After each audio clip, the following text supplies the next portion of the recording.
खूनी खटिया भाग 4। तो चलिए जानते हैं आगे भाग 4 में अब आगे क्या होने वाला था। भाग 4 देखने और सुनने से पहले कहानी के पिछले भागों को ज़रूर पढ़ें और देखें और सुने, ताकि पता चल सके कि पात्रों के साथ आगे और पीछे क्या होने वाला था या हुआ था। अगली सुबह जब प्रमोद उठा तो बरामदे का नज़ारा देख वो कांप गया और भागकर काका तक पहुंचा तो काका उल्टे पड़े थे और सर लहूलुहान था। खाट एक और पड़ी हुई थी। उसने चीखकर माधवी को बुलाया। माधवी भी बाहर आ गई और काका को की ऐसी हालत देखकर बिलक उठी। जल्दी ही पड़ोसी इकट्ठा हो गए। काका के सर पर कपड़ा बांधकर उन्हें अस्पताल ले जाया गया। डॉक्टर ने काका को मृत घोषित कर दिया। डॉक्टर का कहना था रात में करवट लेते हुए खाट से नीचे गिरे होंगे और पानी का लोटा सर में लग गया होगा तो चोट आ गई। नशे में तो रहते ही थे तो बेहोश हो गए और ज़्यादा खून बहने की वजह से मौत हो गई।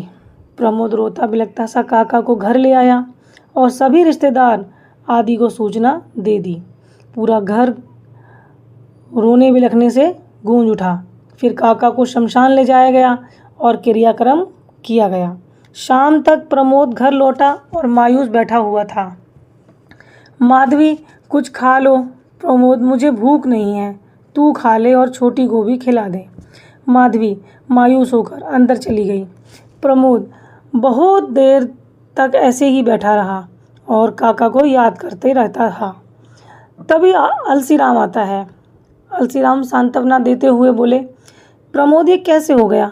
प्रमोद, भैया रात को अच्छे से सोए थे और सुबह मुझे छोड़कर चले गए, अनाथ कर गए मुझे। बाबूजी के बाद यही तो थे जो मुझे बच्चे की तरह पाल रहे थे। ये घर कितना सूना हो गया है। कान तरस रहे हैं उनकी आवाज़ सुनने को। अंदर माधवी भी फूट फूट कर रोने लगी। अलसीराम, अरे पागल, इतनी ही सेवा लिखी थी तेरी उनके लिए, साथ तो वो हमेशा रहेंगे। देख तो हिम्मत ना हार भाई, परिवार पूरा तेरी हिम्मत से ही तो है। प्रमोद बिलख बिलख कर रोता रहता है। तभी अलसीराम की नज़र उस खाट पर पड़ती है जो दिखने में नायाब व लाजवाब लग रही थी। वह सोचने लगा, इतनी बेहतरीन खाट इस कबाड़े वाले के यहाँ कैसे? ये तो एक शानो शौकत की चीज़ है। उसे उठकर खाट पर बैठ जाता है। वो उठकर खाट पर बैठ जाता है और उसकी निवाड़ व पायों पर हाथ फेरता है। खाट की मजबूती को भांप लेता है और खाट पर हाथ फेरते हुए अलसीराम प्रमोद को देख लेता है। अलसीराम, चलता हूँ प्रमोद, तू ख्याल रख अपना। किसी चीज़ की ज़रूरत हो तो बता देना। प्रमोद भैया, आपको ये खाट पसंद है? अलसीराम, क्या हुआ? प्रमोद, अगर आपको ये पसंद है तो इसे ले जाइए। इसे अलसीराम, अरे नहीं भाई, मुझे ज़रूरत नहीं। प्रमोद, देखो भैया, या तो ये खाट आप ले जाओ, इसे नहीं तो मैं इसे आग लगा दूँगा। अलसीराम, अरे अरे, कैसी बात कर रहा है तू? थोड़ा सब्र रख।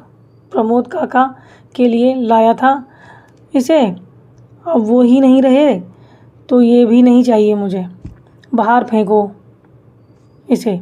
अलसीराम, अरे ठीक है, मैं इसे उठवा लेता हूँ। जो तेरे पैसे बने वो तू ले लेना, मगर नाराज़ मत हो। ठीक है ठीक है। अलसीराम 2 लड़के लगा के उस खाट को उठवा लेता है।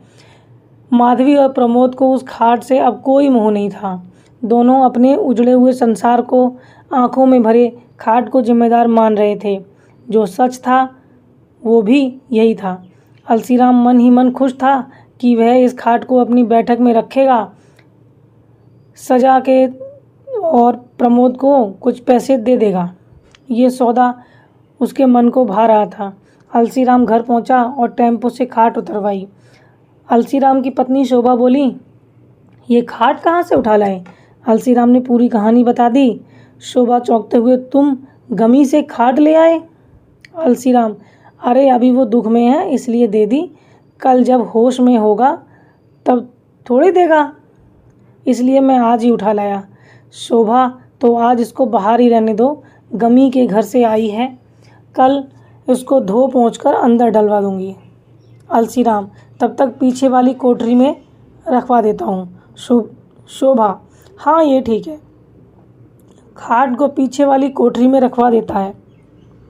जैसे ही रात के 2 बजते हैं, अलसी राम को चर चर मर मर की आवाज़ सुनाई देती है।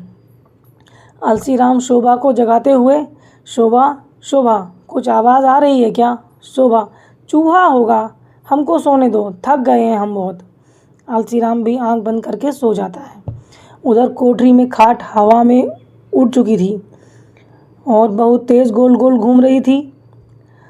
साएं साएं की आवाज़ भी निकाल रही थी, जैसे अपनी मंजिल और नया शिकार पाकर हर्षित हो रही हो। तो चलिए आज के लिए बस इतना ही, और इसके आगे का हाल जानने के लिए इंतज़ार कीजिए इसके अगले भाग का, भाग 5 का, जिसे लेकर मैं जल्दी हाजिर होंगी। धन्यवाद।